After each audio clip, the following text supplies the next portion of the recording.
Selamat datang dalam mata kuliah keperawatan gawat darurat bersama saya Ibu Siska. Hari ini kita akan belajar mengenai trauma muskuloskeletal. Learning objektif pada materi ini adalah kita akan membahas mengenai mekanisme umum cedera untuk trauma muskuloskeletal, lalu apa saja perubahan patologis sebagai dasar tanda dan gejala. Yang berikutnya adalah manajemen pasien dengan trauma muskuloskeletal. Untuk definisi trauma sendiri Anda bisa membaca pada layar Anda. Ini menurut Dumovic dan Singh tahun 2022. Trauma didefinisikan secara umum adalah cedera jaringan yang terjadi tiba-tiba karena kekerasan atau kecelakaan. Lalu ini akan menginisiasi respon hipotalamus, hipofisis, dan adrenal, dan juga respon imunologis dan metabolisme, yang semuanya itu bertanggung jawab terhadap pemulihan homeostasis. Jadi Anda dapat melihat di sini bahwa jika terjadi trauma akan banyak sekali sistem yang terkena karena ini melibatkan keseluruhan organ atau multiple organ. Nah, untuk muskuloskeletal sendiri, trauma didefinisikan dari Jones tahun 2013 adalah kondisi darurat dengan adanya cedera yang mempengaruhi gerakan tubuh manusia atau dari sistem muskuloskeletalnya, yaitu otot, tendon, ligamen, saraf, dan pembuluh darah. Dalam trauma itu ada mekanisme cedera dan kinematika. Nah, mekanisme cedera adalah cara trauma terjadinya. Ini penting sekali dalam memprediksi kemungkinan pola cedera. Misalnya, mekanisme cedera dalam kecelakaan lalu lintas. Lalu untuk kinematika itu mengacu pada gaya yang terlibat pada saat cedera dan berguna dalam memprediksi jenis, luas, dan tingkat keparahan cedera. Misalnya, jatuh dari ketinggian, traumanya lebih kompleks dan lebih mengancam jiwa dibanding jatuh dari kondisi berdiri. Kita akan lihat pada slide berikutnya bagaimana mekanisme cedera dan kinematika. Pada gambar Anda dapat melihat bagaimana mekanisme of injury atau mekanisme cedera. Nah, dengan melihat ini, kita sebagai tim medis, kita bisa mengetahui riwayat kecelakaan yang dialami, dapat memperkirakan apa saja organ yang mengalami cederanya. Nah, jadi jika Anda melihat di sini ada seorang laki-laki yang terkena kecelakaan pada mobil, Anda dapat melihat ya. Jadi apa saja yang terkena. Misalnya tangannya terkena karena menutupi kepalanya, tapi seatbeltnya juga akan membawa dia kepada cedera organ dalam. Ya, ada impact dari kecelakaan itu yang terjadi pada daerah panggul dan juga lututnya. Nah, untuk pasien atau korban kecelakaan yang menahan lututnya dapat juga cedera pada bagian femur dan tibianya karena ada energi yang dihasilkan ketika mereka menekan terlalu kuat. Nah, ini menurut dari nsq.com. Jadi ini adalah gambaran yang lebih lengkapnya bagaimana kita dapat mengetahui cedera seseorang dari diceritakan riwayatnya oleh saksi mata misalnya ya. Dan juga Anda dapat melihat ada mekanisme of injury-nya, ada impact dari frontal atau terbentur dari depan atau dari lateral. Nah, gambar yang seperti ini Anda dapatkan dalam link yang tersedia atau dapat diambil pada bahan kuliah Anda pada materi mengenai sistem muskuloskeletal. Mari kita review bersama peralatan untuk menolong korban dengan trauma di ambulans. Nah, ini adalah sebagian dari peralatannya. Untuk Anda yang terbiasa bekerja di UGD, tentu saja sudah terbiasa dengan menggunakan alat-alat ini. Untuk para perawat yang tidak terbiasa bekerja di UGD, dapat mengikuti pelatihan misalnya basic trauma life support untuk dapat mengetahui bagaimana cara memakai alat ini dan bagaimana cara menolong korban dengan alat-alat ini. Jadi Anda dapat melihat ini ada KED yang berwarna hijau, ada head immobilizator, lalu ada long spine board, ada stretcher, dan ada scoop stretcher. Silakan Anda lihat ini fungsinya apa saja dan bagaimana cara menggunakannya. Juga di sini Anda dapat melihat ada neck collar atau suka disebut sebagai collar neck juga ya. Jadi ini yang rigid, yang bahannya kaku. Dan juga ada splint atau bidai. Bidai itu bisa bermacam-macam. Juga kita bisa membuat bidai sendiri jika memang tidak tersedia. Jadi perlu kreativitas dari tim medis yang menolong korban dengan trauma. Ini adalah long spine board. Long spine board digunakan untuk mengevakuasi korban-korban kecelakaan yang dicurigai adanya cedera tulang belakang dan juga evakuasi dari daerah bencana. Nah, untuk head immobilisator sendiri tetap dipasang sampai hasil ronsen dan CT scan pasien menyatakan tidak ada fraktur tulang belakang, baru boleh dibuka head immobilisatornya. Nah, untuk pasien-pasien yang dievakuasi menggunakan long spine board, kita sebagai petugas medis harus selalu melakukan pengkajian ulang atau berkala terhadap nadi, terhadap fungsi motorik dan sensorik dari pasien. Yang berikutnya adalah scoop stretcher. Scoop stretcher merupakan alat untuk evakuasi korban dengan jarak yang dekat. Karena ini dapat dibuka bagian kiri dan kanannya. Untuk pasien atau korban yang dicurigai ada cedera tulang belakang tidak disarankan memakai scoop stretcher karena bagian tengahnya berlubang sehingga tidak aman untuk menyangga dari tulang belakang pasien. Ini adalah cervical collar atau collar neck. Nah, Anda dapat melihat perbedaan dari jenis bahannya. Rigid dan soft, yang kaku dan yang lembut. Nah, pada pasien trauma pastikan memakai rigid cervical collar karena jika yang soft itu tidak akan menahan dengan baik. Jadi mohon diperhatikan apakah sudah tersedia pada ambulans di rumah sakit Anda bekerja. Yang berikutnya alat yang kita lihat adalah KED atau Kendrick Excitation Device. Nah, Anda dapat melihat pada gambar bagaimana caranya menggunakan KED. KED ini terutama digunakan untuk mengevakuasi korban dengan kecelakaan lalu lintas yang berada di dalam mobil atau di ruang yang sempit. Jadi ini akan dibelitkan kepada pasien, akan dipakaikan kepada pasien atau korban dan juga akan memudahkan untuk evakuasi dan juga aman karena dalam KED ini ada bagian yang kakunya untuk menahan tulang belakang supaya tetap aman. Yang berikutnya kita masuk ke dalam jenis fraktur. Di sini Anda dapat melihat apa saja jenis fraktur. Ada fraktur tertutup dan fraktur terbuka. Ada fraktur yang hanya retakan, ada fraktur yang hancur. Jadi ini dapat dilihat pada hasil ronsen seperti apa fraktur yang dialami oleh pasien yang Anda rawat. Nah, yang digambar sebelahnya adalah amputasi. Amputasi adalah kondisi di mana terlepas. Jadi misalnya jari yang teramputasi sehingga jarinya terlepas. Nah, jika dalam 8 jam ini masih bisa diselamatkan atau replantasi. Jadi dijahit kembali ke bedah vaskular. Jadi ini untuk mengamankannya jari yang teramputasi, Anda dapat memasukkan ke dalam kantung berisi es atau air es. Tapi tidak boleh direct terkena esnya. Jadi Anda harus memberinya lapisan yang lain pada jarinya, bagian jarinya. Jadi silakan Anda mencari tahu lebih lanjut tentang bagaimana caranya menyelamatkan ekstremitas korban yang teramputasi. Baik, untuk fraktur kita lanjutkan kepada klasifikasi fraktur terbuka. Nah, jika fraktur terbuka ini akan sangat beresiko untuk terjadinya infeksi karena dapat terjadi penyembuhan luka yang buruk, terjadi osteomielitis dan juga jika terjadi infeksi dapat membawa kepada shock septik sehingga menjadi sepsis. Anda dapat melihat ini bagaimana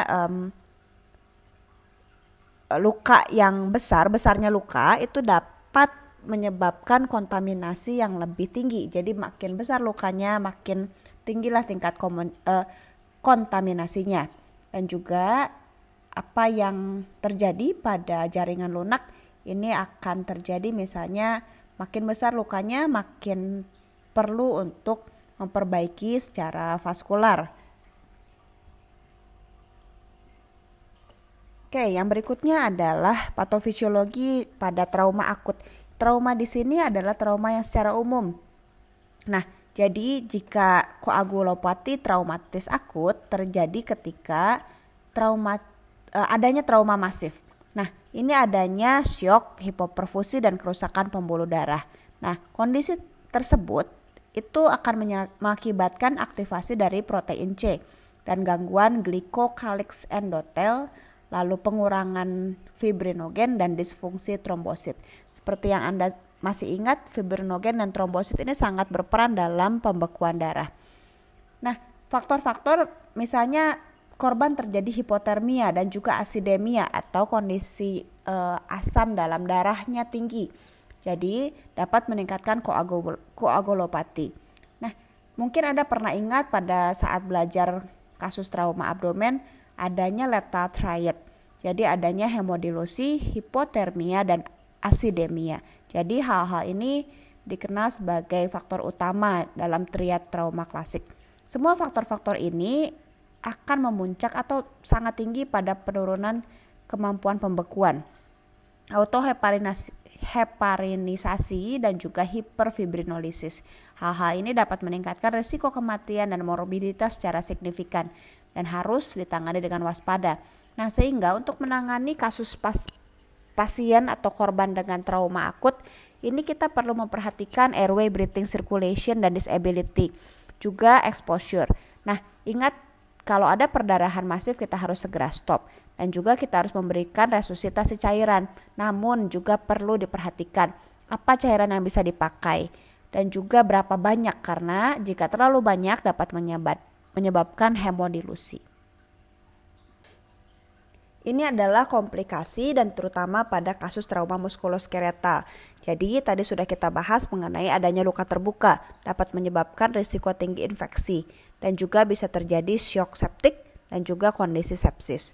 Yang berikutnya adalah sindrom emboli lemak, lalu bisa saja karena nyeri yang dialami akan mengalami retensi kandung kemih sehingga terjadi infeksi saluran kemih. Nah, infeksi pernapasan juga dapat terjadi jika adanya komponen tulang yang menembus paru-paru atau juga dia tirah baring lama sehingga bisa menyebabkan pneumonia. Karena tirah baring dan juga rasa sakit yang dialami pasien, ini juga dapat menyebabkan konstipasi. Juga obat-obatan analgetik dapat menyebabkan konstipasi, sehingga perlu sekali untuk kolaborasi pada dokter bagaimana caranya untuk menangani konstipasi, apakah diberikan obat laksatif atau diberikan diet yang mendukung supaya pasien tidak terjadi konstipasi.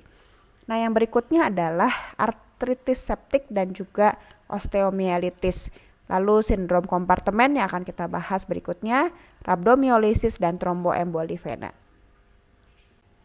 Ini adalah beberapa komplikasi yang akan kita bahas secara lebih detail. Yang pertama adalah rhabdomyolysis. Rhabdomyolysis itu disebabkan karena cedera yang menyebabkan atau mengakibatkan adanya kerusakan pada otot-otot skeletal. Nah, jika pasien terjadi atau mengalami head stroke atau ada trauma yang lain, ini akan meningkatkan risiko terjadinya rhabdomyolysis. Nah, ini patofisiologinya adalah mioglobinnya yang ada di dalam sel otot itu dikeluarkan ke pembuluh darah. Jadi ketika adanya ruptur pada otot.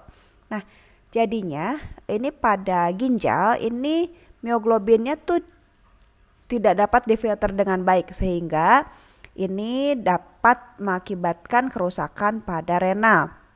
Sehingga pada pasien Anda dapat melihat adanya urin yang berwarna gelap atau misalnya ada beberapa textbook yang mengatakan bahwa Coca-Cola like urine. Jadi urinnya sangat gelap seperti minuman Coca-Cola. Nah, jadi urin ini dapat berwarna merah atau coklat tua ya. Ini dapat mengindikasikan pasien Anda mengalami rhabdomyolysis, kerusakan muskuloskeletal yang mengakibatkan kerusakan pada ginjal. Yang berikutnya adalah DVT atau deep vein thrombosis. Nah, ini DVT ini sebetulnya banyak sekali penyebabnya. Salah satunya adalah misalnya jika pasien terjadi ada fraktur di pinggul, di pelvis atau di kaki ya. Jadi bisa terjadi ada sumbatan pada vena. Pasien akan mengalami nyeri sekali pada venanya, terutama misalnya di kaki, di ekstremitas. Jadi pasien akan mengalami sangat nyeri, tapi juga dan juga bengkak. Nah, yang sulit sekali untuk dideskripsikan, pokoknya nyeri. Nah, jadi ini dapat diperiksa melalui USG Doppler untuk diketahui apakah pasien mengalami DVT. Nah, jika pasien Anda sudah mengeluh, aduh kakinya sakit suster, ini sangat sakit dan juga makin bengkak, Anda harus segera laporkan kepada dokter yang menangani dan berkolaborasi apakah perlu diperlukan pemeriksaan tambahan untuk mendiagnosa apakah adanya DVT pada pasien. Yang berikutnya yang berbahaya komplikasinya adalah kompartemen sindrom. Jadi Anda dapat melihat pada gambar adanya dalam tulang dan otot itu ada namanya kompartemen atau ruangan-ruangan longgar.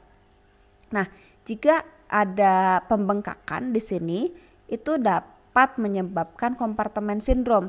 Jadi akan sangat-sangat nyeri pada pasiennya seperti ada tekanan yang sangat tinggi dalam ototnya dan tidak dapat dikeluarkan, tidak dapat ditangani hanya oleh obat analgetik dan juga istirahat.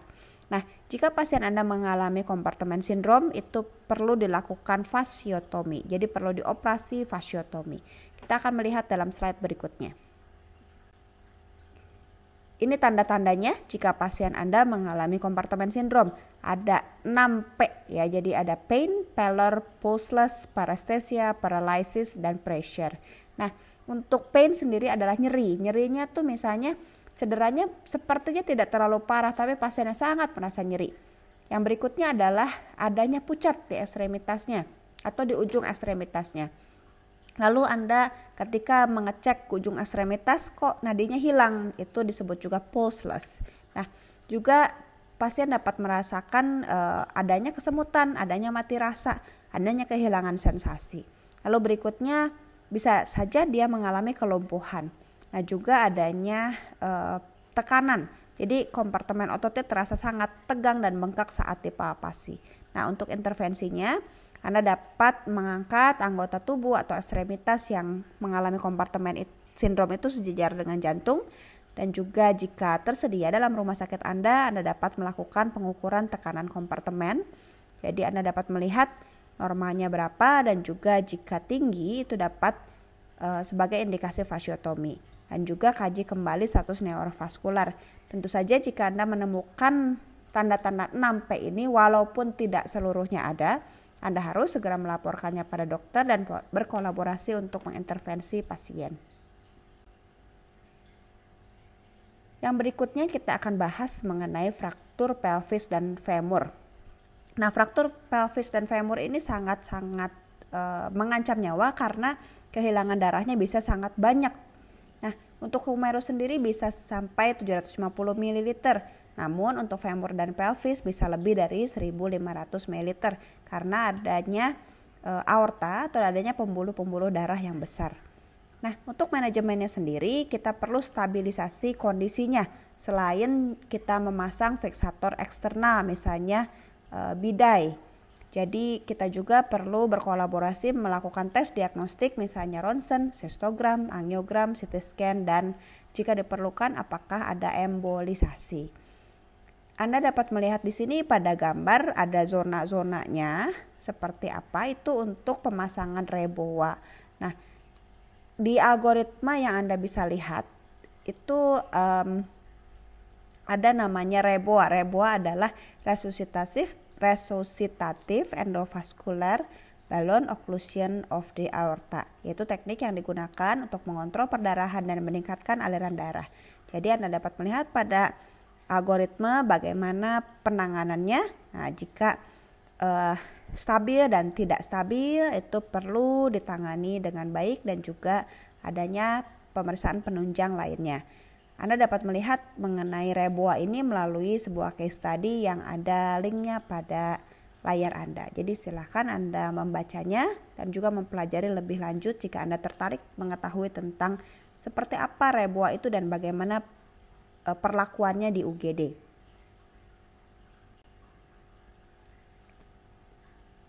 Untuk algoritma dari trauma ekstremitas, Anda dapat melihat di sini.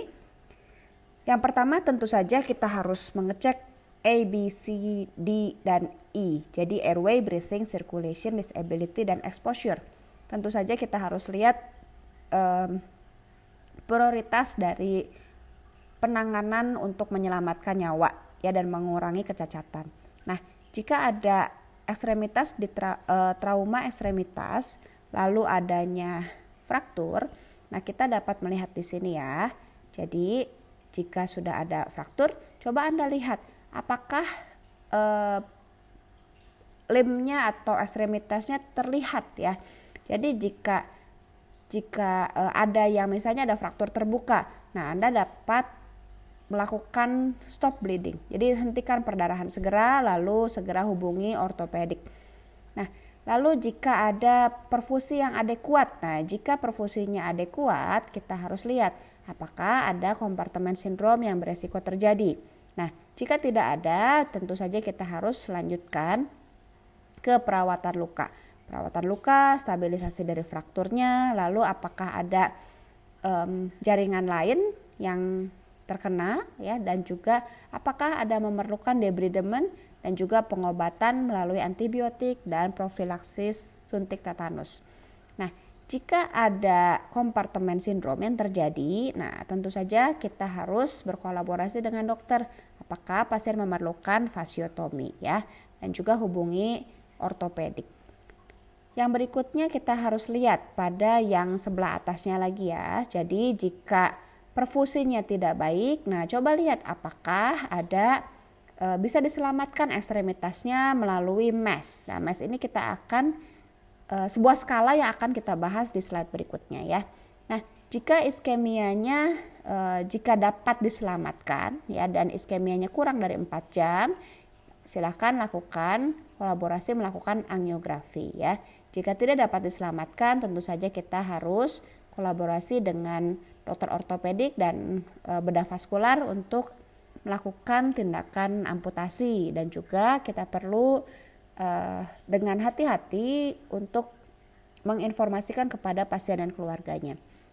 Nah, sebagai perawat tentu saja kita harus menggali riwayatnya seperti apa. Anda dapat menggunakan singkatan kompak untuk menggali riwayat, yaitu bagaimana keluhannya, apakah obat dan makanan yang terakhir dimakan oleh pasien, apakah ada penyakit sebelumnya, apakah ada alergi, dan juga bagaimana kejadiannya.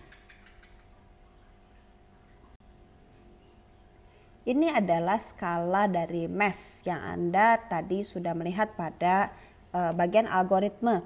Jadi mesh ini adalah sistem penilaian yang digunakan untuk memprediksi apakah perlu amputasi setelah trauma ekstremitas yang parah, dengan mempertimbangkan faktor-faktor seperti adanya cedera skeletal dan jaringan lunak, lalu adanya iskemia, adanya syok, dan berapa usia dari pasien. Di sini Anda dapat melihat pada gambar seperti apa menghitung mesh dan juga nilai-nilainya. Dan jika di bawah 6 nilainya itu dapat diselamatkan ekstremitasnya. Namun jika lebih dari 7 ini akan disarankan untuk amputasi karena dapat membahayakan pasien jika tidak diamputasi, dapat terjadi sepsis, dapat terjadi syok. Jadi kita perlu menjelaskan kepada keluarga apa yang terjadi setelah dokternya misalnya ada indikasi amputasi, kita mendampingi keluarga dan juga menjelaskan secara hati-hati. Yang berikutnya akan dibahas adalah adanya cedera medula spinalis. Tentu saja pada cedera medula spinalis ini kita tidak terlepas dari prinsip umumnya, yaitu ABCD.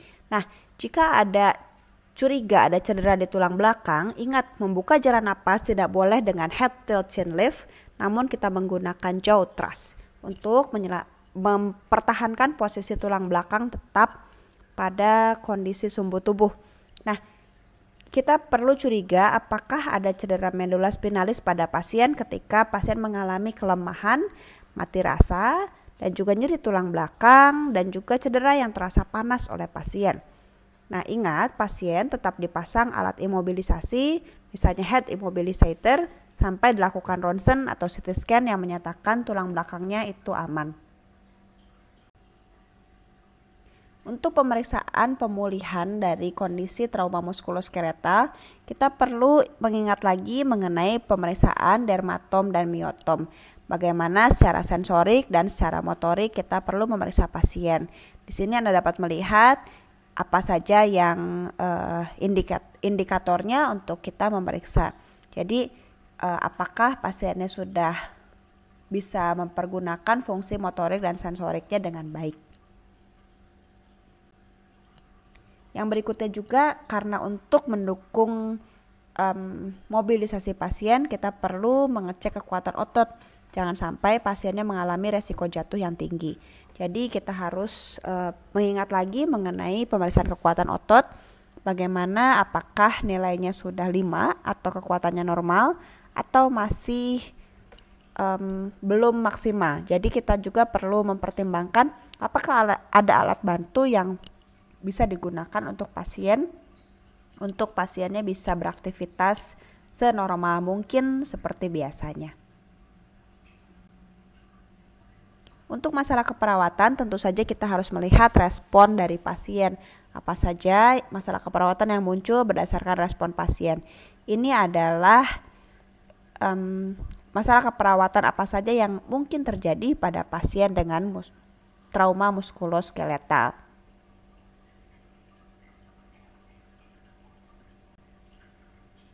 Baik, untuk manajemen secara umum, tentu saja ini setelah pemulihannya kita perlu melakukan latihan aktivitas untuk membantu pasien kembali kepada fungsi fisiologisnya dalam bentuk membantu aktivitas fisik dan juga bagaimana konservasi energi, karena pasien akan sangat kelelahan dan mungkin masih pemulihan dari rasa nyeri yang dialami karena adanya operasi pada muskuloskeletal.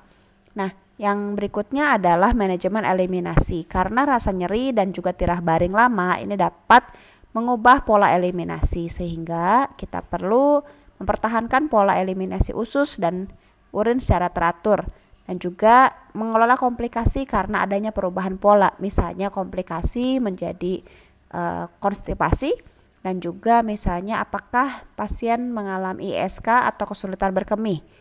Yang berikutnya adalah manajemen imobilitas, yaitu mengelola pergerakan tubuh dan yang terbatas dan juga adanya gejala sisa.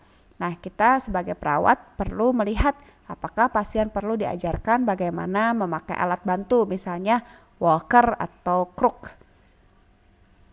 Yang berikutnya kita lihat adalah dukungan gizi. Tentu saja pada pasien-pasien dengan trauma muskuloskeletal perlu dukungan gizi protein yang tinggi untuk membantu pemulihan dari sel-sel yang rusak.